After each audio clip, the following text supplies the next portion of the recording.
When I practice kata, I practice for application.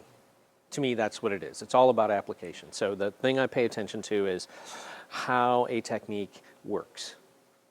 That didn't used to be the case. When I first learned, it was what's the right way to do the technique?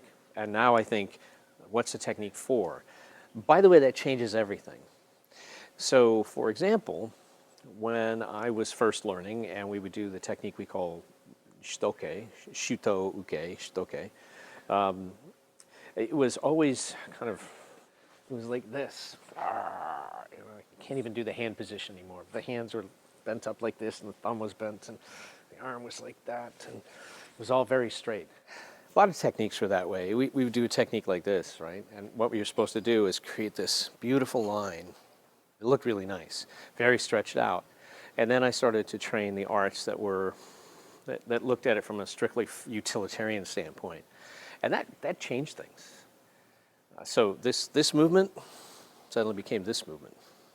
Not as good looking, but where I can't really use this, I can't use. I can hit this position if I really work at it. It's kind of uncomfortable these days because I haven't really done it for years. I can hit the position if I want to. Oh, this should be parallel, that should be, you know, I can do that, but I can't use that. I can use this. This for me is incredibly useful. This is a useful technique. Same thing, they take, go back to the knife hand technique. You know, this is very uncomfortable for me. But this, which is how I learned to do it now, look at these angles. So instead of the hand being turned and the arm being straight, it's turned in, it's angled in, the shape of the hand is different, the relationship to the shoulder is different, it's all different. This does create a really interesting and sort of ironic quality here, because if I do kata and somebody else does kata and they look at my kata and I look at their kata, we criticize each other because the difference in how we do the kata is based on what our agenda is. I really first noticed this when I was looking through a magazine, a martial arts journal, and I didn't have time to read it, so I was just flipping through, and I saw a series of photographs. It was had to do with Aikido. I don't practice Aikido, but it was the correct and the incorrect ways to do certain techniques. And I could tell from the way the pictures were laid out that there was a correct way and an incorrect way, but I didn't read it. So I just looked and went, oh, that's correct and that's incorrect. And it went like this. That's correct because it will break the wrist. That's incorrect because it won't. Oh, that's correct because that will pull the shoulder. That's incorrect because it won't, right? That was how I looked at it. And then it was a couple days later, I actually read the article, and the article had it reversed, and they said, this is wrong because it will break the wrist, and this is the correct way. And so you really could see the difference between how, as a practitioner whose orientation is entirely functional, I look at things from a completely and even diametrically opposed point of view.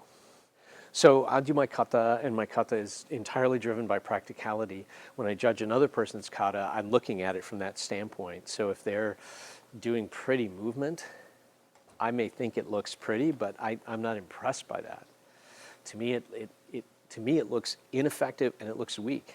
Of course, when someone looks at my kata, what they see is, oh, you don't have any timing, you don't have any rhythm, you don't have the feel of the kata. But really, you know, why are we doing it? And if you understand why you're doing the form, what its purpose and what it is you're trying to get out of it, then why you're doing it is going to reflect itself in how you're doing it. And if you get something out of that, then isn't that okay? I mean, isn't that, in the end, isn't that what it's about? I'm doing my art. I'm not doing your art. I'm not even doing my teacher's art. I'm doing my art. And I hope the same is true for you. And if you want your kata to look beautiful and be able to compete in the Olympics in 2020, I think that's awesome.